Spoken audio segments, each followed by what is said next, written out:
got so much fucking design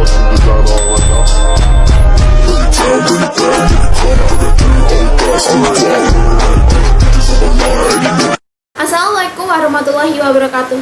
Halo teman-teman semua, perkenalkan nama saya Intania Latifah Zahra dengan NIM akhir 154. Nah, dalam video kali ini saya akan review materi dari kelompok 1 sampai 5 dalam mata kuliah Psikologi Perkawinan dan Keluarga. Nah, saya akan menjelaskan materi dengan santai, terstruktur, dan mudah dipahami. Jadi, teman-teman semua itu bisa dapat inti dari materinya tanpa merasa berat gitu. Jadi, kita langsung aja ke materi kelompok pertama, yaitu konsep dasar keluarga. Nah, kelompok pertama itu ngajak kita memahami dulu apa arti keluarga sendiri itu.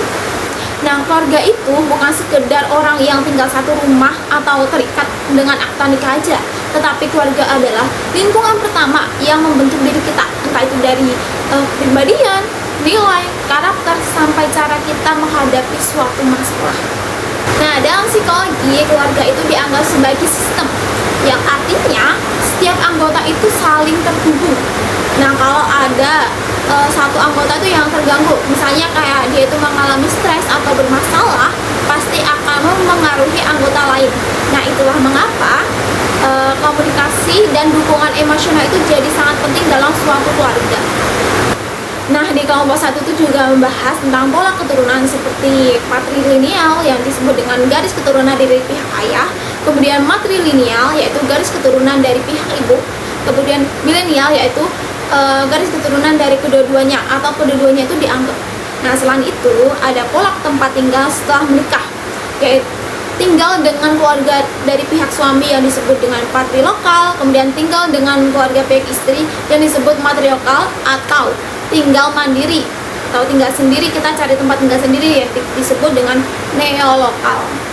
Terus yang gak kalah penting adalah fungsi keluarga sendiri itu. Terus yang gak kalah penting adalah fungsi dari keluarga. Nah, mulai dari fungsi biologis seperti reproduksi, fungsi pendidikan, fungsi perlindungan, sampai fungsi emosional. Nah, kesimpulannya adalah keluarga adalah fondasi penting dalam perkembangan seseorang.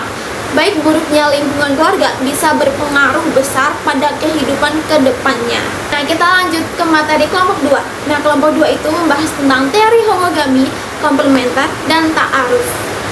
Nah, kelompok 2 itu membahas tentang bagaimana seseorang itu memilih pasangan. Nah, ini menarik nih teman-teman, karena ternyata cara kita memilih pasangan itu nggak sembarangan. Ada teorinya loh. Yang pertama adalah teori homogami, yang artinya orang itu cenderung memilih pasangan yang mirip. Miripnya itu bisa dari agama, budaya, pendidikan, status sosial, atau nilai hidup. Kenapa?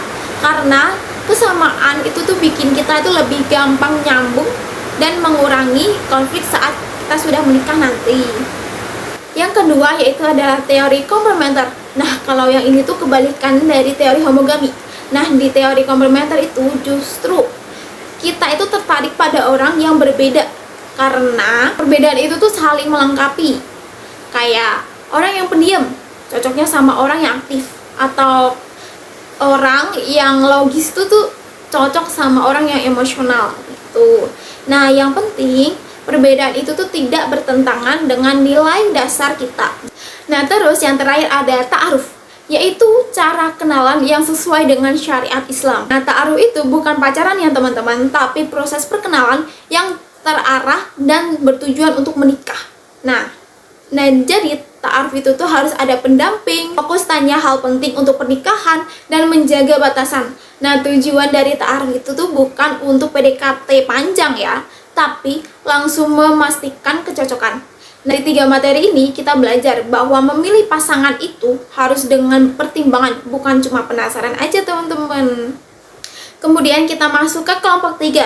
Nah, kelompok 3 itu membahas tentang kesiapan menikah. Di kelompok 3 ini kita belajar bahwa sebelum menikah seseorang itu harus benar-benar siap. Bukan cuma siap karena lagi cinta aja, tapi ada 4 aspek kesiapan. Nah, yang pertama yaitu kesehatan jasmani. Nah, ini tuh tentang kesehatan fisik. Jadi, calon pasangan itu dianjurkan untuk cek kesehatan pranikah seperti cek darah, riwayat penyakit, kesehatan reproduksi, dan pola hidup sehat. Kesehatan jasmani itu penting karena pernikahan itu tuh menyangkut keturunan kita nanti. Jadi supaya keturunan kita sehat tuh kita tuh harus sehat terlebih dahulu teman-teman. Nah, kemudian yang kedua ada kesiapan psikologis. Nah ini tuh yang paling sering disepelekan nih teman-teman. Jadi contoh dari kesiapan psikologis itu adalah mampu mengatur emosi, enggak gampang meledak-meledak, kemudian bisa komunikasi tanpa drama, dan punya kemampuan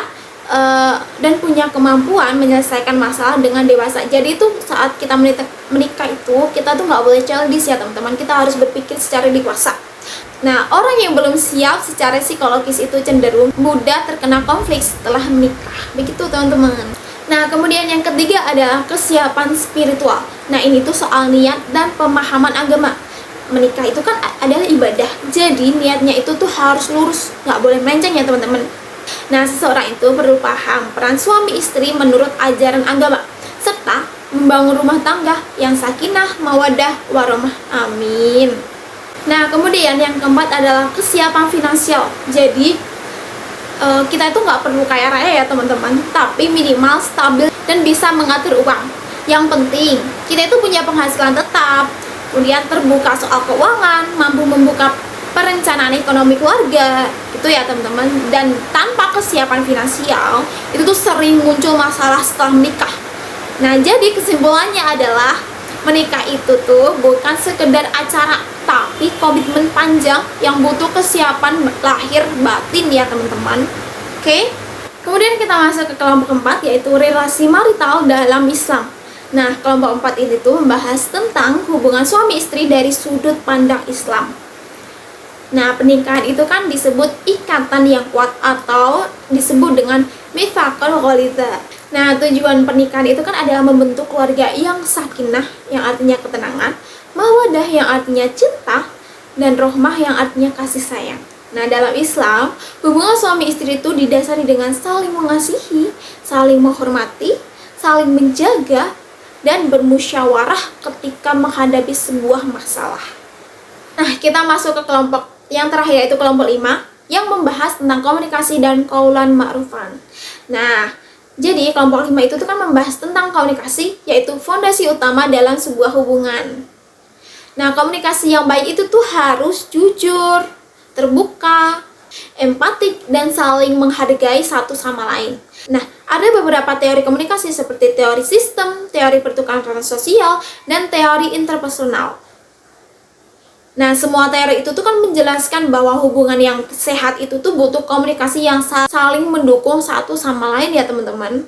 Nah, dalam Islam, cara berkomunikasi itu tuh harus qaulan ma'rufan, yang artinya berkata yang baik dan pantas, bukan yang menyakiti atau merendahkan pasangan kita ya teman-teman. Contohnya, daripada kita marah terus bilang, kenapa sih kamu itu gini-gini terus? Mungkin bisa diganti jadi, aku tuh merasa nggak nyaman, boleh kita ngobrol baik-baik? Nah gitu. Nah, jika komunikasi kita itu buruk, kita itu bisa rentan menjadi pertengkaran dan terjadinya jarak emosional. Nah, kalau komunikasinya baik, masalah sesulit apapun deh bisa diselesaikan tanpa harus menyakiti pasangan kita. Begitu ya teman-teman. Nah, itu dia rangkuman lengkap dari kelompok 1 sampai kelompok 5. Walaupun materinya itu banyak, sebenarnya semuanya itu tuh saling berhubungan loh teman-teman. Mulai dari memahami konsep dasar keluarga, teori memilih pasangan, kesiapan menikah, relasi dalam Islam, sampai komunikasinya loh.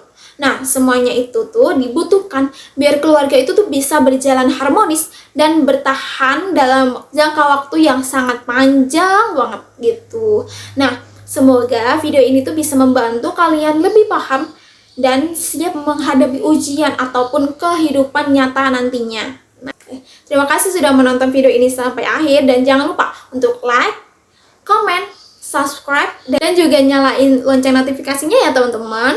Sekian dari saya, terima kasih. Wassalamualaikum warahmatullahi wabarakatuh. See you next time.